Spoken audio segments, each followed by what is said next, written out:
let's reel it back into the finals here. And the RNG Dam1 Kia matchup that we all expected. And I kind of wanted to throw out the last two finals have been like, hey, let's just wait till like everything felt kind of procedural, and we now have our matchup here in RNG and Dam1 Kia. And just overall, again, like I said at the top of the show, the knockout stage, the semifinals and the finals all felt like, hey, although these were the matchups that we expected, they were fun and entertaining games to get there. Maybe the Mad Lions Dam1 Kia wasn't the cleanest one, but that was fun to see Mad Lions scrap back and forth with Dam1 and force Dam1 to just find other ways. Actually, not Dam1, force specifically Canyon and Showmaker to get down and dirty and play those matches out in a scrappy way. RNG Dam1 Kia finals goes the distance, back and forth throughout. Is this the finals that you expected? Let's start there, Dom. Is this what you expected? Of course. Like, you go into the tournament and you expect. I mean, this is this is literally the reason why I hated the group stage and the Rumble stage being so long. Is it feels like we're just playing a million best of ones to just get this result. Where it's like, I would rather see some best of fives between some of the teams. Like, I would much rather see more best of fives, a double elimination bracket, something like that. I would much rather see that than a bunch of best of ones just to get the same result anyway. Like, I liked seeing the series adaptations. Like, I like seeing, because I feel like in a series you have more room to like bring out different drafts when you kind of get a feel for like how the other team is like coming into the series, like what they're preferring to pick. Like, I feel like you can learn a lot throughout it. So I mean, we got to see like the Xerath game. I know I had a different opinion than LS and Nemesis on the Xerath game.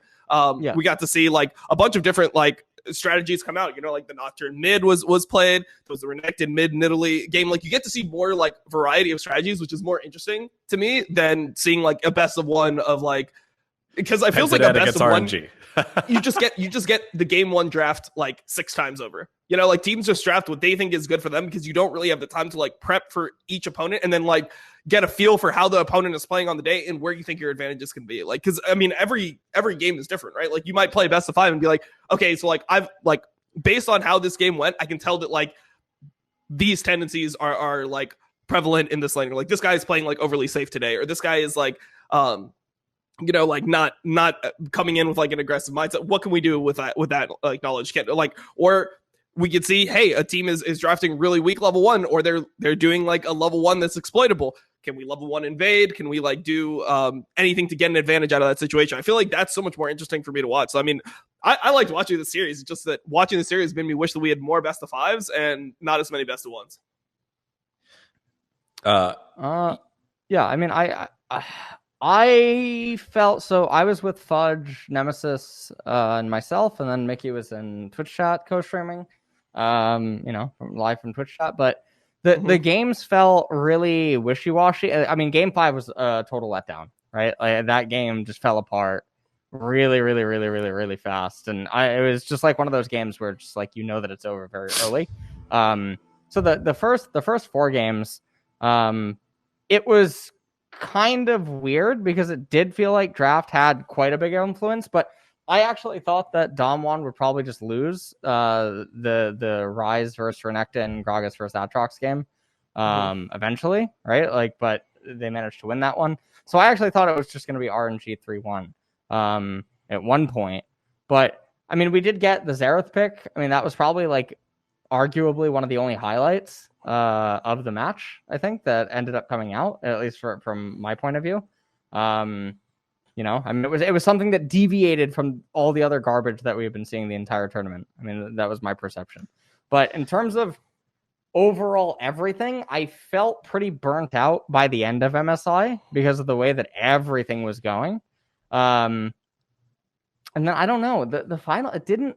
I mean, I don't know how Dom felt. I mean, I didn't feel like a finals. It didn't have the aura of like a finals to it. It just felt like they were meant to collide way sooner, and then they were finally doing it, but it didn't feel like finals.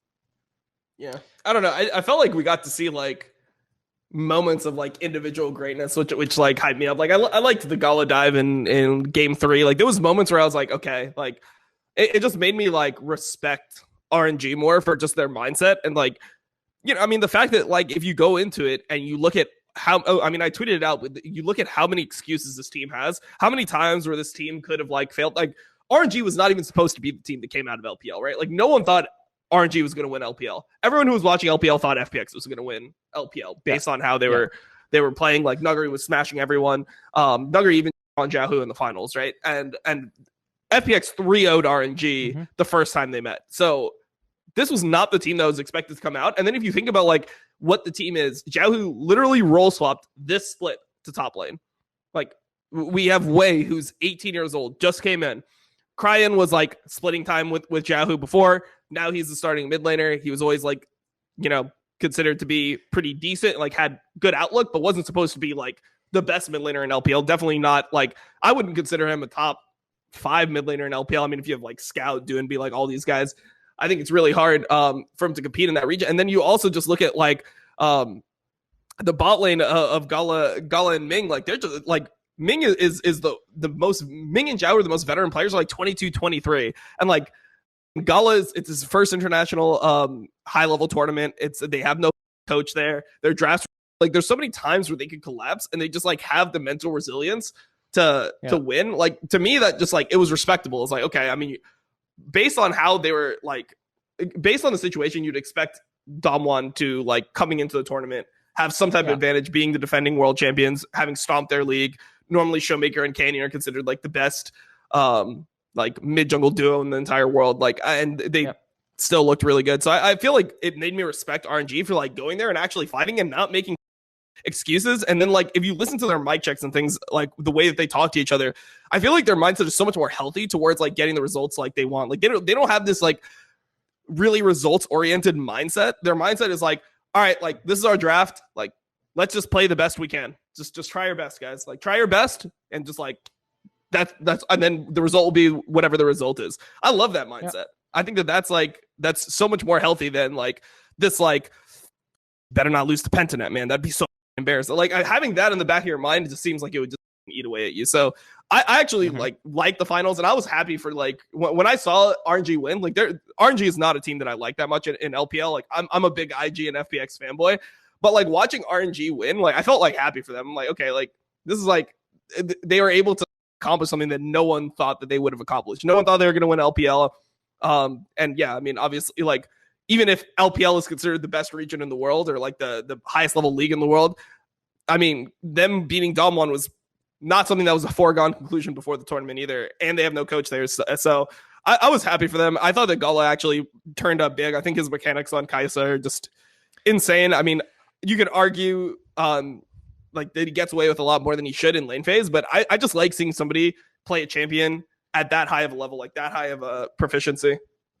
I thought it was nice. So. I agree with your statement there, LS, where it didn't feel like a finals in terms of getting there, I would say. I was like, oh, there's a lot of games. I would say that once the matches started, or I guess the day of the broadcast when everything started, I would say like, oh, here's the analyst desk, here's the stage, the presentation, all that good stuff. And then the matches, I felt like that was worthy of a finals. But you're right, slogging through it. And then just knowing that, yes, we had the world's best representatives there of their region, but we were missing like teams like 2, 3, 4, 7, 8, 9, and like probably like 15, 17, whatever. That to me, I think I agree with. And it's just kind of like, okay, like I just wish that it could have been more of these types of matches.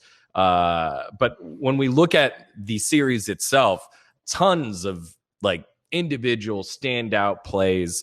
Again, just watching, I would say Gala going in and making plays over and over again. Yahoo showing off his versatility. I would say that Ghost. Did Ghost not have a good series? So, like, Dom, you were hard on Ghost here, but LS, I want you to weigh in here too. Did Ghost not have a good series in this specific set? Because I know he had a terrible tournament. He made a couple mistakes, but he was being put in position to get kills, and he was doing his job, staying alive. I mean, I think when I think of Ghost and Beryl this entire event, I mean, I think you have to think about them, in totality, right? I think in this in this series, even when Ghost was getting kills and whatnot, it felt like it felt like he was playing as if he didn't have them anyway in a lot That's of true. spots. That's true. The 80, I mean, the 80 carry that I liken this the most to in NA is actually Lost, right? I remember I made a comparison that it's actually bad if Lost ever gets gold because he's going to play the fights regardless, the same way. Regardless of if he has a little bit of an item advantage or maybe EXP lead or something. Right, which is good, but also bad, and go give that gold to Power of Evil. Right. So so for me, it really just felt like a lost moment. And Ghost is not the person you want to have the gold on the team at any point.